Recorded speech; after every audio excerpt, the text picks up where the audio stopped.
Hi, welcome back to Art and Soul. My name is Mike Severin. I'm so glad you are joining me today, and hopefully you've got your paints out and ready to paint with me. And I just really am so glad you've allowed me to come into your home today, and hopefully for the next half hour we can have a nice little painting we're going to be working on and make you smile and make your day a little bit better. We started a painting last week of this little aspen grove here that I did here a few weeks ago, and we're not using this identical, but we're doing a similar painting, and this is where we're at right now from last week's show. And what we did was basically did our sky, a little bit of that middle ground with those trees that are already colored with the bright yellow leaves that are turning, and then a little bit of the foreground here with some lighter colors. And then we put in blocked in where our trees are going to be. And if you notice, what I did is where I had the dark shadows across is where I kind of stopped with the tree trunks, and I did that intentionally so that it actually kind of looks like we're getting some cast shadows from those tree trunks. So tonight what we're going to do is I'm going to start showing you how to make these look like that birch. And I probably won't go through all of them because it's very repetitious, but I'll get you started so you know what to do with your own painting, and hopefully you're painting along with me and will enjoy this beautiful little aspen grove. So what we're going to do is I'll go through the palette really quickly. Here on the palette I have this cad orange, I have a cad yellow, white, our titanium white. I have some just straight black. I have the Prussian blue and our alizarin crimson. So what we are going to do is we're going to mix up for the birch color itself, and it looks like it's white, which it's got that as a main color. But if you notice, they've got grays in them. And depending on the light around it, it has even blues and some lavenders in it as well. So what I did there is I just grabbed some of the titanium white, and I'm actually going to make up a pretty good batch of it here, and I brought in just a little bit of the Mars black into it. But I want to take now and just bring in just a little bit, just a touch of the Prussian blue. And remember, Prussian blue is very, very, very strong color. Probably one of the strongest colors that are in anyone's palette. And so we've got kind of a mix of colors here. There's whites, there's the grays, there's the black in there, and that, of course, that blue. So we're just going to take with our palette knife. Now, I'll go through. There's basically 3 different types of palette knives that you can use. And for what we're doing here tonight, I'm going to use this one. I really like the feel of it. It may be that is not the one that's comfortable for you, and so that's just the experimentation and finding out what works best for you. So I'm just taking a roll of paint. If you notice, I just spread it out, and then I just made just a cut across it. So I've got a roll of paint on the edge of my palette knife. And we're going to kind of assume that our light source is coming in here from the right side. So what we're going to do is I'm just basically going to follow that base, that color that we've got there, and I'm just taking and bringing the palette, putting that little roll of paint down, and then pulling it across that trunk. Just pulling it across. And just by doing that one thing alone, it starts to take on the look of that birch bark. And if you've ever been out and seen a birch tree, a lot of times the bark just peels off of it, almost like in sheets. As I'm coming across here, I just touching and letting the canvas pull off the amount of paint that it needs.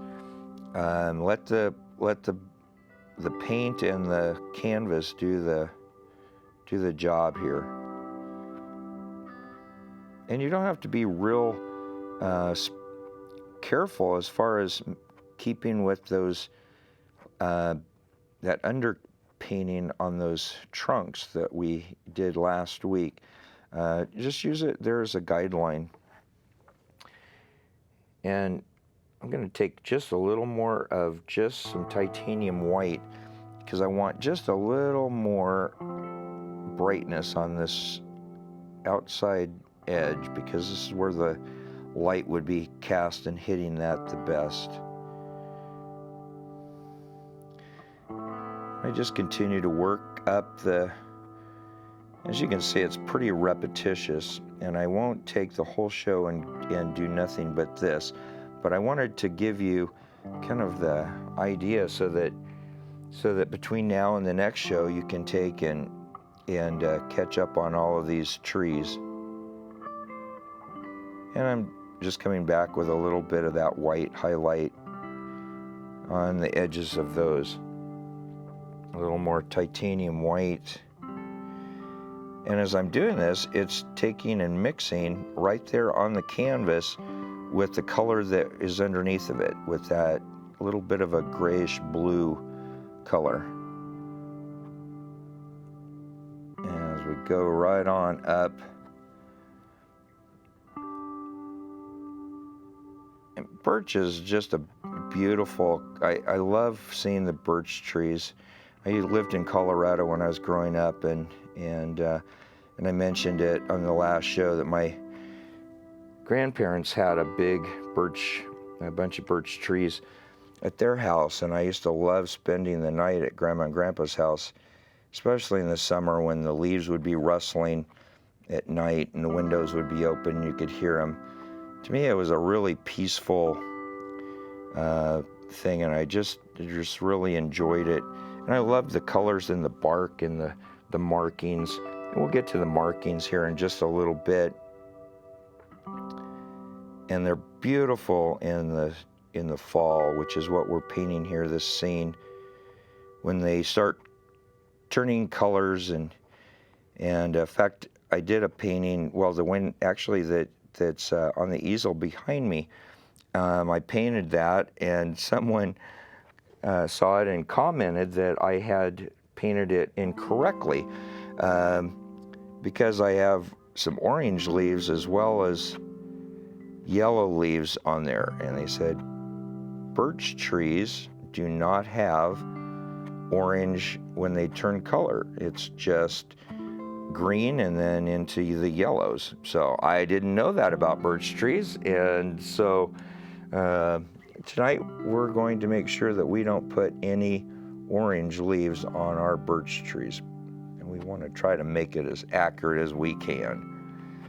So you can see I'm just kind of hitting some of these, and I'm not going to hit all of them like I said tonight. I just wanted to give you kind of an idea of what of how to do this, so that you can at your home you can take and do the same thing. And between now and when we do our show next week, maybe you can get caught up, and I'll do the same thing.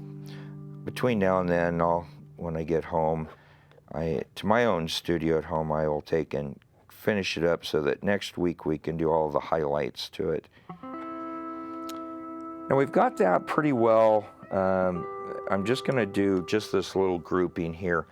So we've got our right side of the trees where it's got the highlights. And I want to take now and darken up the shadowed side of it. And I just went and grabbed a little bit of that black and put it in just to darken up this mix just a little bit. I don't want it too dark, but I want just enough to where it definitely shows as a shadow side of it. And again, the same process. I'm just taking and putting it on and pulling it across. And don't be afraid to reload often And you know, we're looking for the reason why we're using, and you could use a regular brush, but I like using the palette knife just because it gives more of a realistic effect to what you would have if you were looking at a birch tree, the way the bark is on them. And you know, you don't have to cover up all of that underpainting that we did on there. Leave some of that there. It just adds more character, and it makes it look a little more realistic than if they were all perfectly covered and coated. So as you can see, as I'm coming across there, you know, it's basically the exact same technique that we used on the right side, only we're just doing the shadowed side.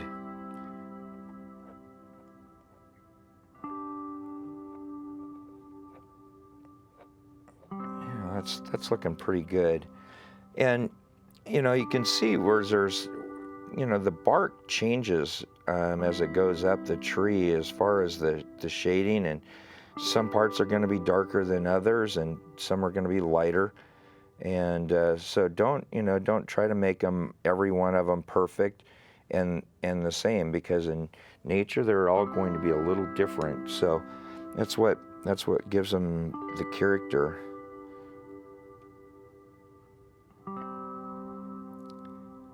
That's one of the things that I just did a little deal yesterday, and I had people trying to tell me what I needed to do differently with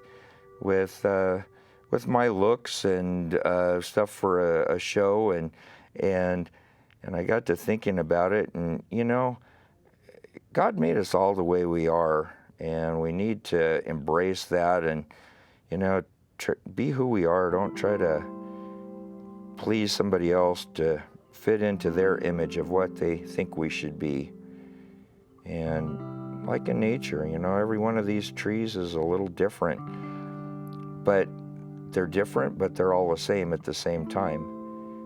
And that's, you know, we're all unique, and we all have our own characteristics and traits, and that's what makes each of us special. So I'm grabbing just a little more. I want to get this one last tree in with the shadow.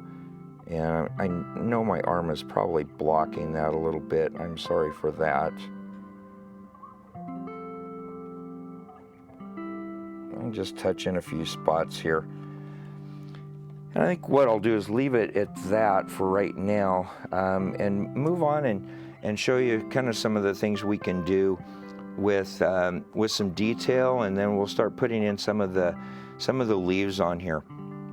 Now the birch trees, they have real dark spots on them, and I'm just going to grab kind of a round sable here, and I'm just going to go straight into my black.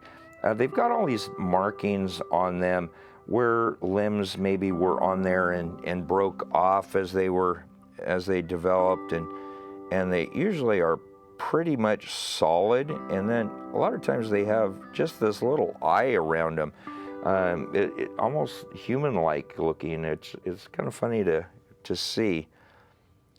But you know, you put a few of those in with that straight black, and if it's not sticking very well because that white is so thick, you may need to thin it down a little bit with the paint thinner so that it sticks.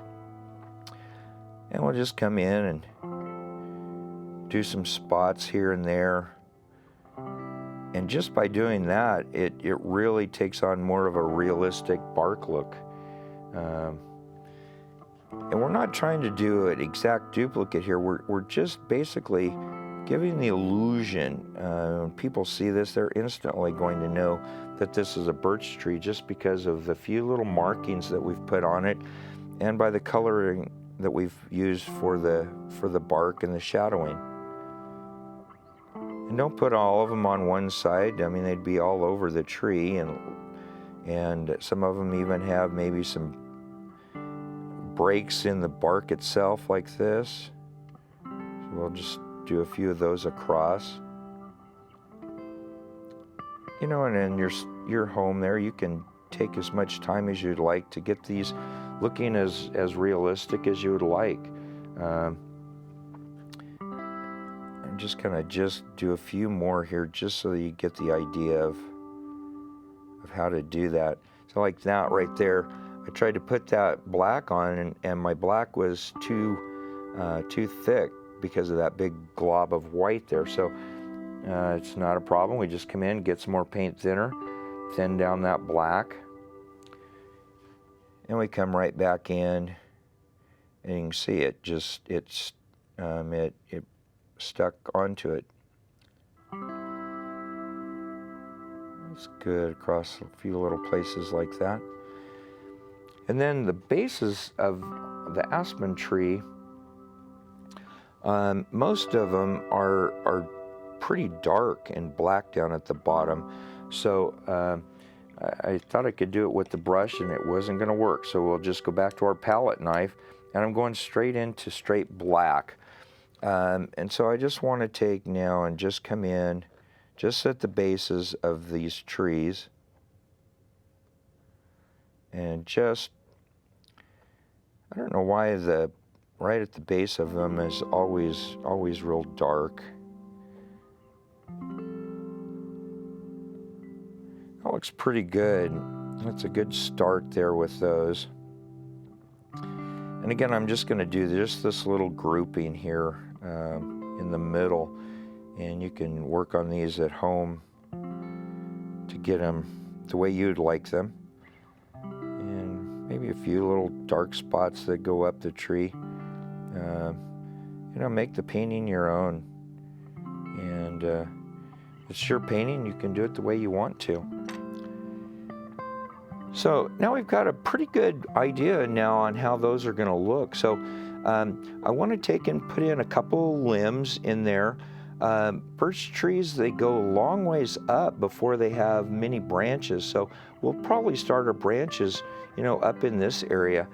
And for that, everyone's favorite brush, actually the one that nobody likes, is the script brush. And if I can find it here. There we go.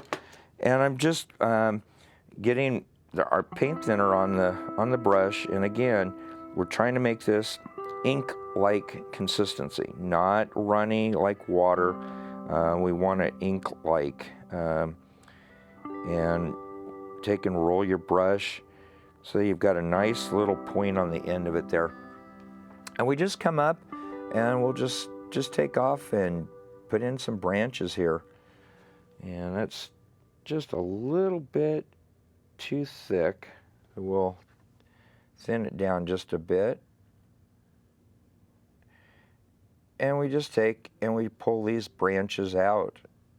And,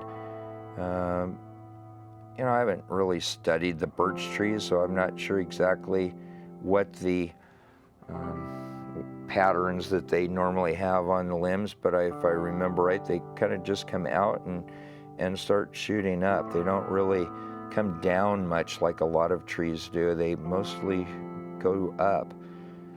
And so we'll just take and put in some of these little limbs. We don't need a bunch of these. It's more for an indication that they're there, because when we come in and start putting our leaves in, a lot of them are going to be covered up when we start doing that.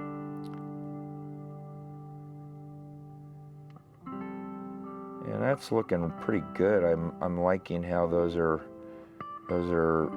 shaping up. I think that's the effect that we're wanting. You know, and if that black ink or that script brush, you know, a lot of times you need to take and roll the tip of it so that it becomes more of a point. That's something I noticed in giving lessons that people have a hard time with. And the script brush, I always recommend, it's probably the brush that people have the most difficult with.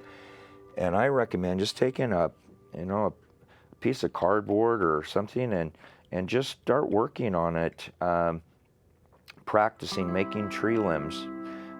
I think if you do that, you'll find that when you actually get to a regular painting, you'll be a lot happier with it. So we've got a little bit of a grouping there of our limbs, and so I want to show you how to put these leaves in to where they look realistic.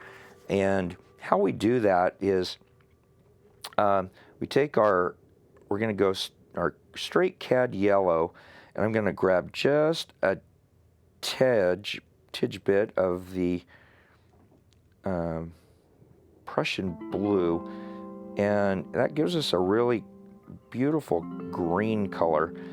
And we're going to use this kind of as a base color for, or underpainting, if you would, for the leaves themselves. So this is a bristle brush here, so it's pretty stiff bristle, and I want to take and get all the excess off of it. And I just do that by tapping straight down, which is the same motion that we're going to have when we start putting the leaves in. And so we'll just take and come in, and you can hear it probably as it's hitting. I'm really being pretty aggressive with the paintbrush when I'm hitting the canvas. And you can see that it makes pretty realistic looking leaves on there. And I won't go too far over here because we have to finish this up, but we just want to get in some of these greens in there, and then we can come back in now. I'm going to go with my same brush, and only this time I'm going to go straight into the cad yellow, and I'm just tapping the end of it into the paint. And so I've got quite a bit of paint, but it's all on the very tip of the brush. And we're going to come in now and do the exact same thing we did with the green. And we're just going to lightly tap, and if you notice, I'm rolling my brush so that I get a different pattern of leaves on the tree. And you don't want to work it too long without reloading, because otherwise you end up with a lot of mud. And we want really bright colors in this tree. I don't want it mixing with either the colors that we have down on the trunk, or with those limbs, or with that green. So by doing this, it really, and reloading often, we don't mix up and end up with a mud-colored leaves in our tree. That looks really good. I like the way that looks. So, I mean, again, you can take and spend as much time with that as you would like to get, maybe you don't want as much green in yours. Maybe you want yours more towards the yellows, and that's fine as well. But, you know, make it your own. What we'll do next week, too, is we'll come back in after this dries, because this yellow, even as careful as I was to make sure that I didn't make mud, it still has mixed with that green underneath of it. So we'll come in next week with some straight yellow once this is dry, and you'll see it really will pop and will make a big difference there. And then I want to take and show you how to do some of these shadows across the bottom here where these trunks are at. And I've switched now to a 1/2 inch sable brush, and what we're going to do is I want we've got a lot of lavender, or a lot of mauves and oranges down here, and I want to kind of continue that. So I'm going to take some of that alizarin crimson and a little bit of the cad orange, and I want to get a kind of a nice, I don't even know what you would color that is. It's just a real pure color. And I'm going to add a little bit of the blue into it to make it a little more towards the lavender side. I like that. And remember, we were talking about that our light source is coming in from the right side, so it's casting the sun's hitting the right side of the tree and casting a shadow off to our left. So we're just going to take now and just lightly here, I don't want to make this too dark, but I want this to carry over. And I picked up some of that white off that other tree, which is okay. Don't panic when that happens. It'll happen. By doing this, what it does is it really makes the continuity of the painting more if there is a blending of some of those colors from one area to another. And, you know, and again, you can take your time here to make these as detailed as you would like, but I'm just kind of just giving you just an outline here of how to go about doing this. And you could have done this before you put these trees in if you had wanted to, which would have been fine. But I think that as we're doing this, it's kind of nice because it is picking up some of those surrounding colors. And you know, these trees that are, you know, they're going to be long, so these are going to be long shadows. In fact, what we could do is we could come in and on these ones that we haven't finished yet, do the exact same thing with, and bring those shadows across. That way, when we start doing next week, we can take and just go right off those. So these are picking up again from these bases of all of these trees. And some of these shadows are going to be darker than others and lighter than others, which, you know, just depends on how how much direct light's hitting them, which is all really good.